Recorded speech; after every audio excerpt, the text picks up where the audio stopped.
ថ្ងៃនេះខ្ញុំមានសំណួរមួយចង់សួរទៅបងប្អូនទាំងអស់គ្នាចង់ដឹងថាបងប្អូនអ្នកទស្សនាទាំងអស់គ្នាធ្លាប់ធ្វើដូចខ្ញុំដែរឬក៏អត់បាទទម្លាប់របស់ខ្ញុំមួយនៅពេលដែលខ្ញុំធ្វើដំណើរទៅណាមកណាខ្ញុំតែងតែ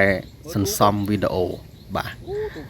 មិនថាវីដេអូនោះជាវីដេអូប្រភេទអីទេសំខាន់ឲ្យតែខ្ញុំចាប់អារម្មណ៍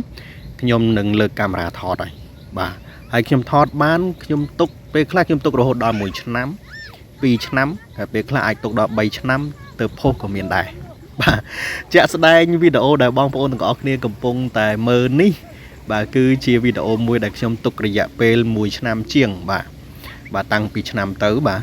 ហើយនៅពេលនេះទើបខ្ញុំយកមកកាត់តបញ្ចូលសំឡេងចែកជូនបងប្អូនទាំងអស់គ្នាបានទស្សនាបាទនេះគឺជាវីដេអូដែលខ្ញុំថតនៅទិដ្ឋភាពផ្ទាល់មាត់ព្រែកខេត្តកំពតបាទជាទិដ្ឋភាពមួយនៅក្នុងឆ្នាំ2025បាទនៅក្នុងឆ្នាំ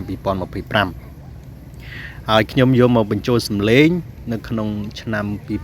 2026ខែ8ទៅហើយបាទអញ្ចឹងគេថារយៈពេលហ្នឹងគឺយូរគួរសមដែរបាទនៅពេលដែលខ្ញុំទៅណាមកណាខ្ញុំថតបានបន្តិចខ្ញុំទុកបន្តិចបាទថតបានច្រើនខ្ញុំទុកច្រើនទុកពេលខ្លះទុករហូតទៅដល់ពេញ memory ឯណោះបាទអញ្ចឹងហើយក៏ backup វាទុកនៅក្នុង hard disk ឬក៏កន្លែងណាមួយបាទជា SD ឬក៏ជា USB ឬក៏ទុកនៅក្នុង computer អីចឹងទៅបាទហើយពេលដែលនឹកឃើញក៏យកវីដេអូទាំងអស់ហ្នឹងយកមកកាត់តបញ្ចូលសំឡេងចឹងទៅបាទនេះគឺជាអ្វីដែលខ្ញុំធ្វើហើយខ្ញុំចង់សួរទៅកាន់បងប្អូនទាំងអស់គ្នាតើមានបងប្អូនប្រមាណអ្នកដែលធ្វើដូចខ្ញុំបើសិនជាមានសូម comment ថាដូចសូម comment នៅខាងក្រោមថាដូចបាទបងប្អូនទាំងអស់គ្នាបាទនេះគឺជាទឹកព្រែកបាទទឹកព្រែកខេត្តកំពតបាទហើយព្រែកនេះបើសិនជាយើងនិយាយឲ្យចំទៅគឺជាជ្រលងមួយដែលហូរមកពីនាយហើយធ្លាក់ទៅកាន់សមុទ្របាទអ្វីដែលហូរមកពីនាយមកហើយធ្លាក់មកកាន់សមុទ្រឬក៏ធ្លាក់ចូលទន្លេគេហៅថាព្រែកបាទហើយជាក់ស្ដែងនៅក្នុងខេត្តកំពតនេះគឺចំទីរួមខេត្តតែម្ដងគឺមានព្រែកដែលគួរជាទីចាប់អារម្មណ៍ខ្លាំងមែនទែនហើយព្រែកនេះជាព្រែកទឹកប្រៃបាទទឹកប្រៃ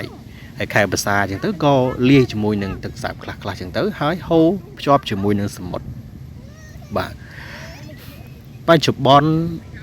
ព្រែកកំពតនេះបានមានការអភិវឌ្ឍខ្លាំងមែនទែនដោយសារតែមានថ្នាក់ដឹកនាំល្អអញ្ចឹងបានរៀបចំចាក់នៅឆ្នេរខ្សាច់បង្កើតនៅកន្លែងកំសាន្តផ្សេងៗជាច្រើនដោយបងប្អូនបានឃើញហើយមានតាំងពីសេះសមុទ្រនីលកាធំហើយឥឡូវនេះក៏មានគម្រោងបង្កើតជាបាតដៃយក្សមួយទៀតបាតដៃធំប៉ុន្តែនៅក្នុងនេះបងប្អូនអត់ទាន់ឃើញទេដោយសារតែជាវីដេអូដែលខ្ញុំ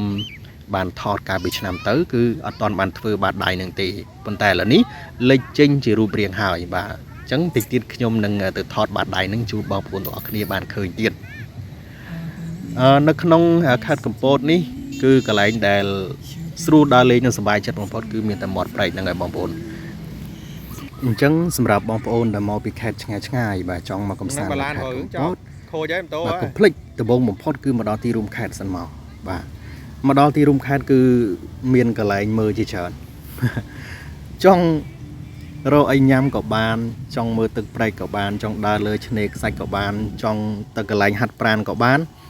ចង់លេងបាល់ហាត់កីឡាអីក៏បានដែរគឺនៅក្នុងខេត្តកំពតគឺមានមកចប់តែម្ដងបាទហើយបន្ទាប់មក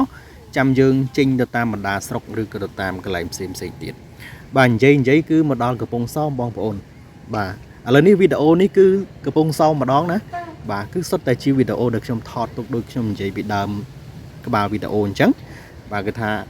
សន្សំវីដេអូបានប្រហែលគឺយកមកប៉ុណ្ណឹងហើយកាត់តបញ្ចូលគ្នាបញ្ចូលសំឡេងឥឡូវខ្ញុំមកដល់កំពង់សោមយើងមើលសមុទ្រកំពង់សោមតិចសិនហើយខ្ញុំនឹងជាអ្នកដែលចូលចិត្តសមុទ្រចូលចិត្តព្រែកបឹងបួនឹងខ្លាំងមែនទែនបាទអញ្ចឹងទៅខ្ញុំ